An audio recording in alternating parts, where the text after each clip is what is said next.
Bismillahirrahmanirrahim. Assalamualaikum. Jangan lupa like, comment, and subscribe. Bye. Bismillahirrahmanirrahim. Assalamualaikum warahmatullahi wabarakatuh. Alhamdulillahi rabbil alamin.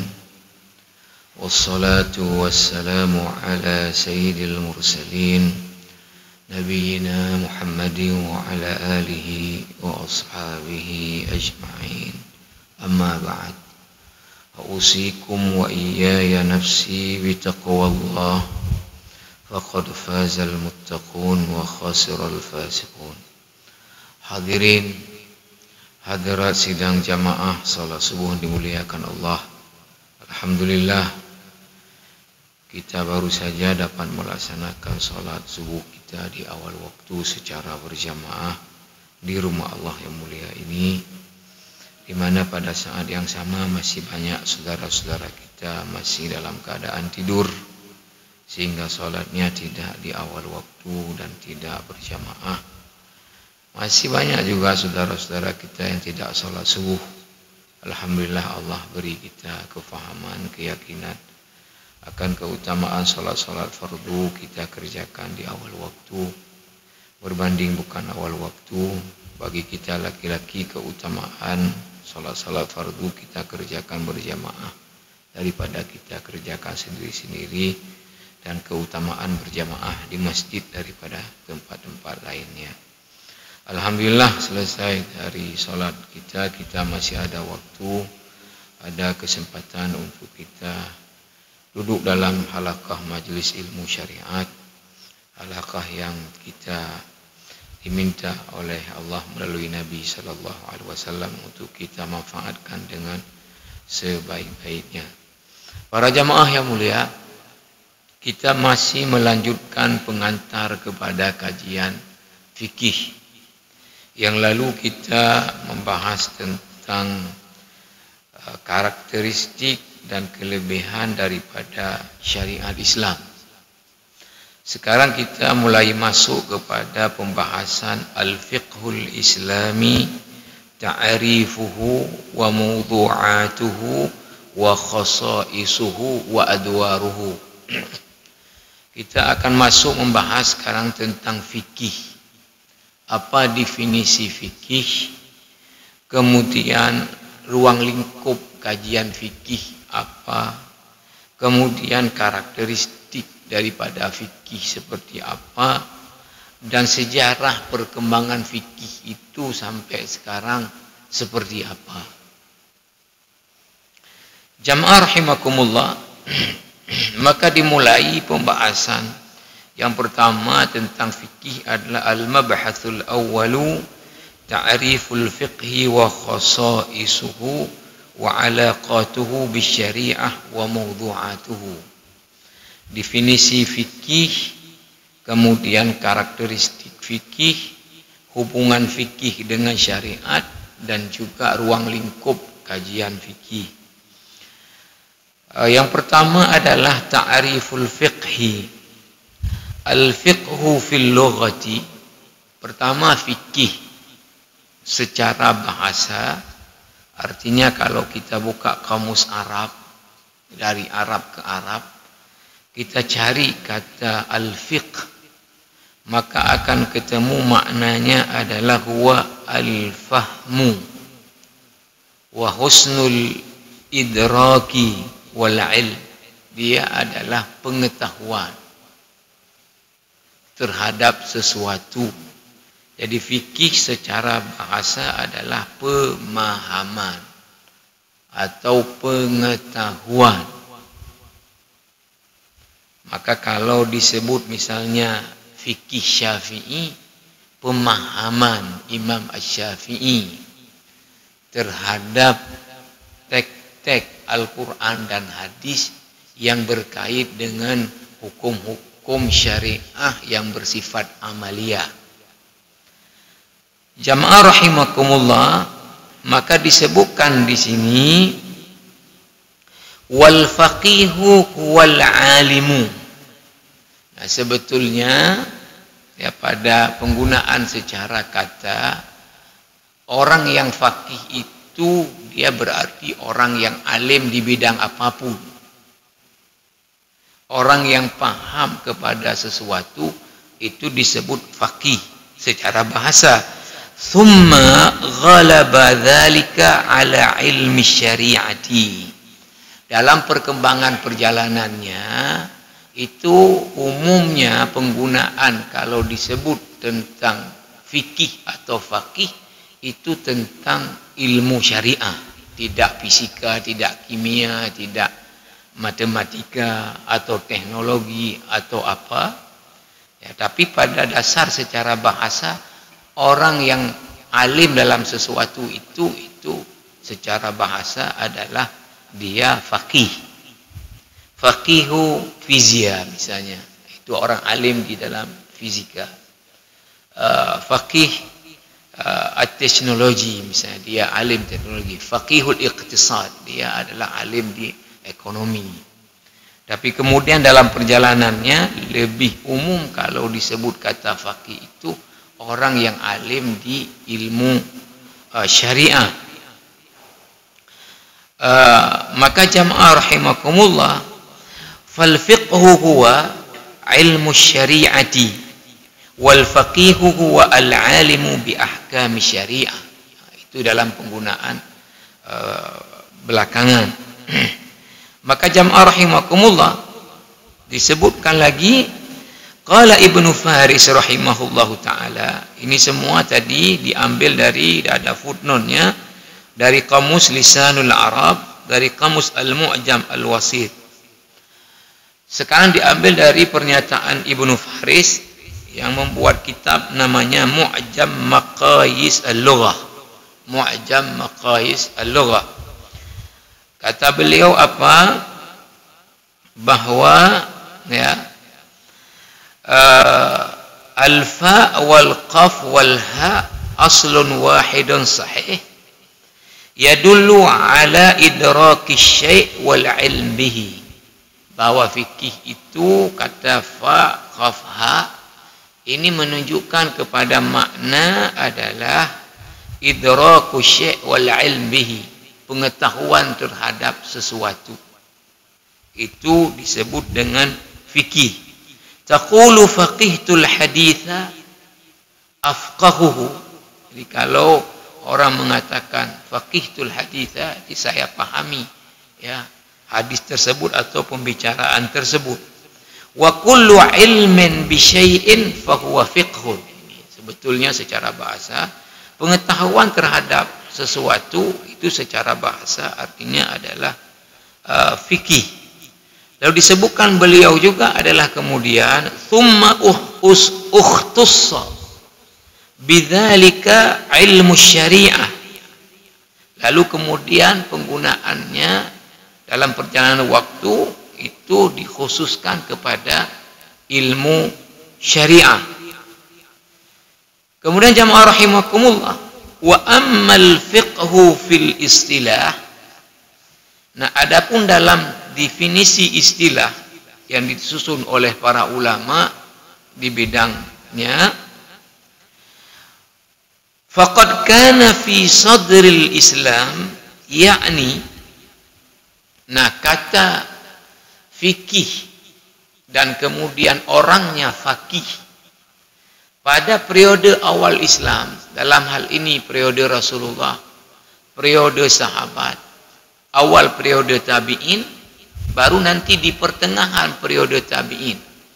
Itu kalau disebut fikih atau faqih orangnya, itu artinya adalah apa? Al-alim bi ahkamid dinil hanifi kullihi. Orang yang paham tentang syariat secara keseluruhan, baik akidahnya, ya kemudian fikihnya yang berkembang berikutnya, dan akhlaknya. Jadi kalau dulu ketika disebut kata fikih atau orangnya faqih itu orang yang paham tentang syariat secara menyeluruh. Bukan hanya tentang hukum-hukum yang bersifat perbuatan si mukallaf, tapi termasuk akidahnya, termasuk akhlak juga. Wa hadza yashmalu ilma al-aqidati wat-tafsir wal-hadits wa ahkam al-furu' al-amaliyah wal-akhlaq waz-zuhud. Jadi itu mencakup seluruh ilmu syariah. Wa hadzal ma'na ma'khudh min an-nusus asy-syar'iyyah al-katsirah allati tadullu ala anna al-fiqha huwa al-fahmu fi asy-syari'ati mutlaqan wal 'ilmu bi ahkamiha kulliha. Bahwa fikih itu makna adalah pengetahuan tentang hukum syariah secara menyeluruh. Ini penggunaannya tadi di periode awal Islam, periode Rasulullah, periode sahabat, dan di awal periode tabi'in. Ini diambil dari beberapa nas Al-Quran dan hadis sebagai contoh. Kama fi qawlihi ta'ala, wa ma kana al-mu'minuna liyanfiru kaffah falawla nafara min kulli firqatin minhum ta'ifatun liyatafaqahu fid din. Di sini ada kata liyatafaqahu fid din. Tidaklah semua orang itu pergi ke medan perang.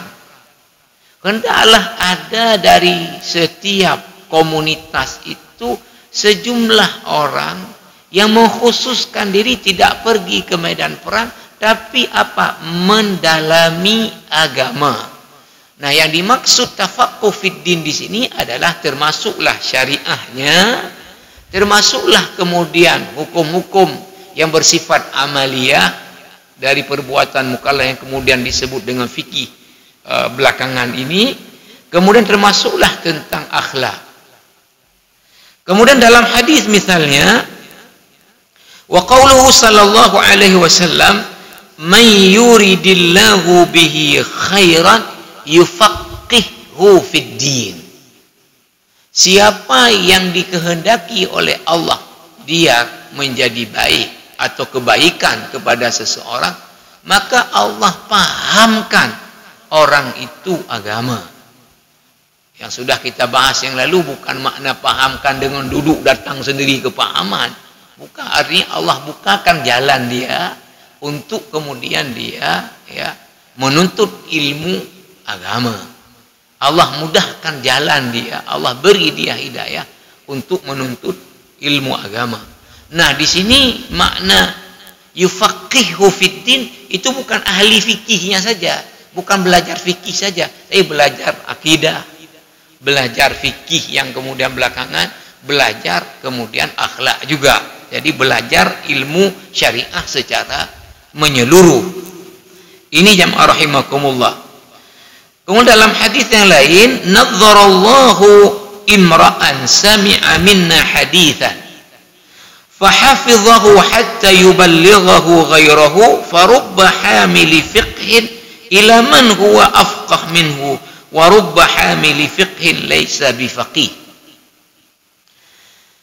Allah Subhanahu wa taala membuat wajah seseorang itu jadi indah. Itu namanya nadzarallahu imra'at.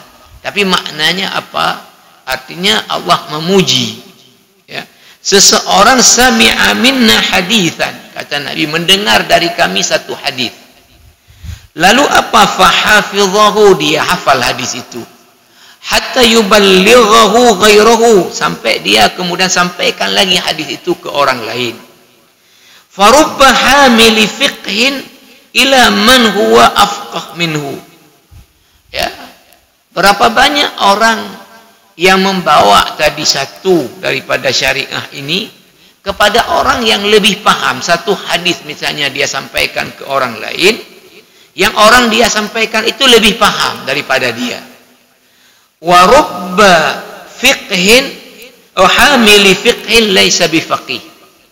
Ya, ada kalanya orang yang tadi membawa hadis, dia tidak ahli tentang itu, bahkan orang yang dia sampaikan itu lebih ahli dari dia. Baru kawan disebutkan wa fi awasiti ahadit tabi'in ukhtussa ilmul fiqhi bistimbatil ahkami al-amaliyati minal adillati tafsiliyah bitariqatil umum wa syumul. Baru di pertengahan periode tabi'in, penggunaan kata fikih atau orangnya fakih itu hanya dipakai kepada makna yang sekarang digunakan, yaitu ilmu yang berkaitan dengan hukum-hukum syariah yang bersifat amaliyah, perbuatan si mukallaf yang diambil dari dalil-dalil yang terperinci. Jadi penggunaan kata fikih khusus untuk ilmu fikih itu baru digunakan di pertengahan periode tabi'in. Tapi sebelumnya kalau disebut orang fakih berarti dia syariahnya ngerti, akhlaknya ngerti, kemudian fikihnya sendiri mengerti. Tapi sekarang ini apalagi zaman udah spesialisasi. Kalau zaman dulu misalnya Al-Imam Syafi'i, semua ulama-ulama besar, sampai sekarang juga. Kalau ulama-ulama besar, selevelnya Al-Qardawi, Wahbah Al-Zuhaili, Ramadhan Al-Buti. Kalau istilah bahasa sekarang tapi udah disebut namanya mutafannin. Kalau bahasa sekarang disebut mutafannin. Artinya apa? Di bahasa Arab ahli karena itu modal awal. Kemudian muhaddits ahli hadis juga. Kemudian mufassir ahli tafsir juga. Kemudian juga usuli ahli usul juga. Nah, jadi kemudian faqih juga. Jadi kalau dulu ulama-ulama dulu semua bidang ini ahli. Pertama memang dia lughawi tadi, ahli bahasa. Karena ini modal tadi. Kemudian bicara hadis dia memang ahli hadis seperti Imam Syafi'i ahli hadis, Imam Ahmad bin Hanbal ahli hadis, Imam Malik adalah ahli hadis. Kemudian mereka masalah usul fikih, mereka yang meletakkan kaidah-kaidah usul fikih untuk jalan istinbat mereka. Sehingga dari situlah lahir mazhab mereka, karena mereka yang meletakkan kaidah-kaidah istinbat itu memang peletak ilmu usul fikih para imam mazhab ini. Tapi sekarang ini kan kecenderungannya kepada, karena mungkin kemampuan orang udah terbatas sehingga nggak mampu lagi kalau semuanya menguasai, itu nggak sanggup lagi. Nah akhirnya sekarang mengarah kepada apa? Spesialisasi. Spesialisasi. Si A itu adalah muhaddits, dia ahli betul di hadis.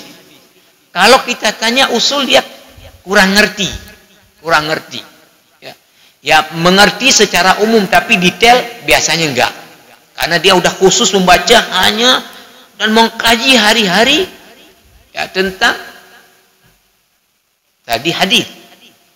Misal di kita saya pernah ikut Pak Quraisy Shihab. Saya pernah ikut TOT, Training of Trainer Tafsir dengan lembaganya Pak Quraisy. Jadi Pak Quraisy itu S1-nya tafsir, S2-nya tafsir, S3-nya tafsir Gaza. Kemudian mengajar tafsir dan meneliti tafsir. Jadi Pak Quraisy kalau kita tanya tentang tafsir itu sekecil-kecilnya itu tahu. Saya takjub ketika ikut dengan beliau, mohon maaf bukan menginika orang. Saya kalau ikut seminar, ikut pelatihan, dengan pemateri itu menurut saya tidak jauh ilmu saya dengan itu rata-rata. Tapi ketika saya ikut dengan Pak Quraisy, kemudian kita ajukan berbagai pertanyaan tentang Quran yang rumit-rumit, itu beliau nggak buka, cash jawabannya. Maka saya menyimpulkan ilmu saya tentang tafsir dengan Pak Quraisy seperti langit dengan sumur bor. Jadi Pak Quraisy tentang Quran itu yang sekecil-kecilnya Ini kenapa di sini jamak, kenapa di sini ini kenapa muzakkar, ini kenapa muannas, ini kenapa nakirah, kenapa ini ma'rifah, ini kenapa itu tahu semua. Ya, mungkin mohon maaf. Kalau kita tanya beliau kaidah-kaidah usul itu mungkin sudah ini. Kalau kita tanya tentang satu hadis ini, Pak Kuris hadis ini bagaimana sanadnya. Nah, itu saya pikir mungkin ini ya. Itulah sekarang namanya spesialisasi. Nah, jadi sudah zamannya sekarang orang kalau membidangi hadis itulah yang dia dalami betul. Yang lain dia tahu umum. Yang lain dia tahu umum. Nanti begitu juga orang yang usuli, ahli usul itu yang jelimat-jelimatnya sedetail-detailnya dia tahu. Tapi mungkin nanti tentang tafsir tadi yang jelimat-jelimatnya dia tidak tahu. Ya. Jadi ini jamaah rahimakumullah. Jadi penggunaan kata fikih atau faqih yang dimaksud adalah seperti yang sekarang ini adalah ilmu tentang hukum-hukum syariat yang bersifat perbuatan mukallaf yang diambil dari dalil yang terperinci ya dengan jalan istinbat. Ini adalah baru di pertengahan periode tabi'in. Jamaah rahimakumullah, maka disebutkan wal faqihu ala hadzal ma'na huwa man lahu malakatun khassatun wa qudratun ala istinbatil ahkami syar'iyyatil amaliyati min adillatiha at-tafsiliyah. Faqih ya, orang yang ahli fikih itu adalah man lahu malakatun khassatun wa qudratun ala istinbatil ahkami syar'iyyatil amaliyati min adillatiha at-tafsiliyah. Orang yang punya kemampuan dalam mengistimbatkan hukum-hukum syariat yang bersifat amaliyah tadi perbuatan mukallaf dari dalil-dalilnya yang terperinci, inilah kemudian disebut dengan faqih mulai pertengahan periode tabi'in sampai sekarang penggunaannya. Nah, ini jamaah rahimakumullah.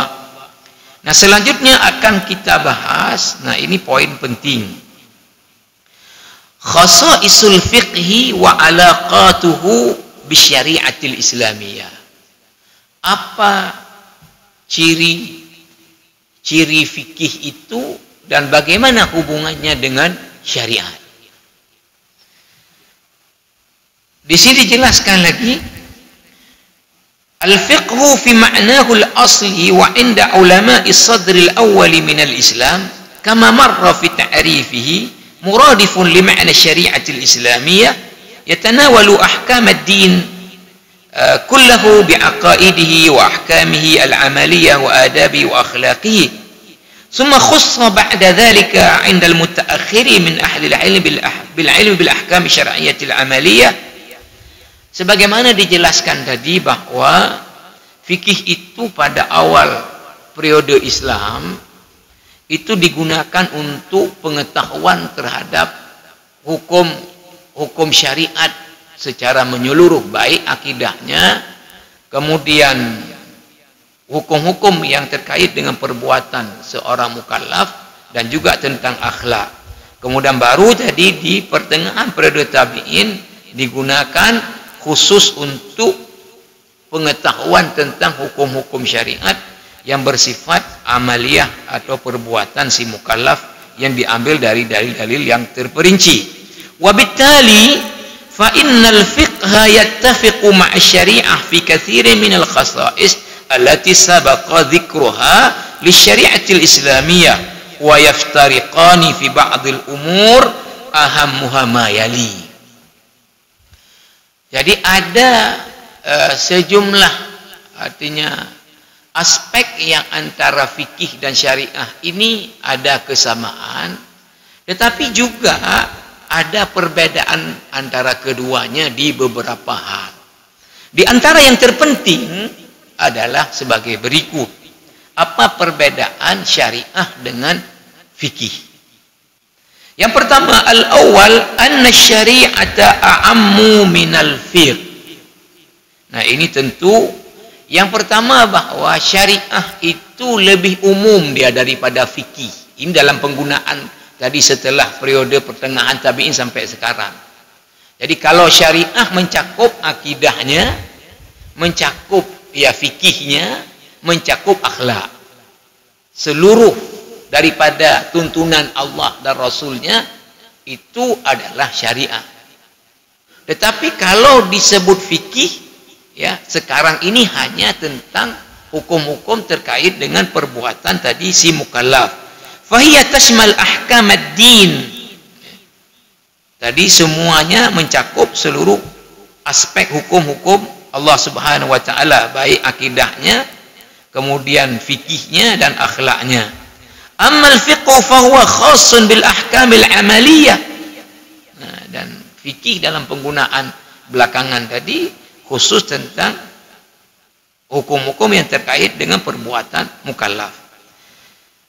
Jadi yang pertama bedanya syariah lebih umum daripada fikih.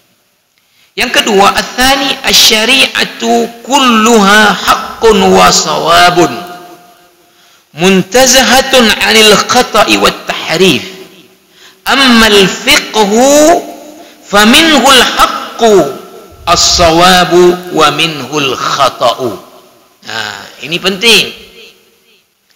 Kalau syariah itu semuanya kebenaran. Tidak ada yang salah kalau syariah. Semuanya kebenaran. Dan dia adalah apa? Terpelihara dari salah dan dari penyimpangan. Kalau syariah. Adapun fikih, di antaranya ada yang benar dan juga ada yang salah. Jadi kalau syariah, ya, itu enggak ada yang tidak benar. Tapi kalau fikih, ada yang benar, ada yang salah. Karena dia sudah ya apa?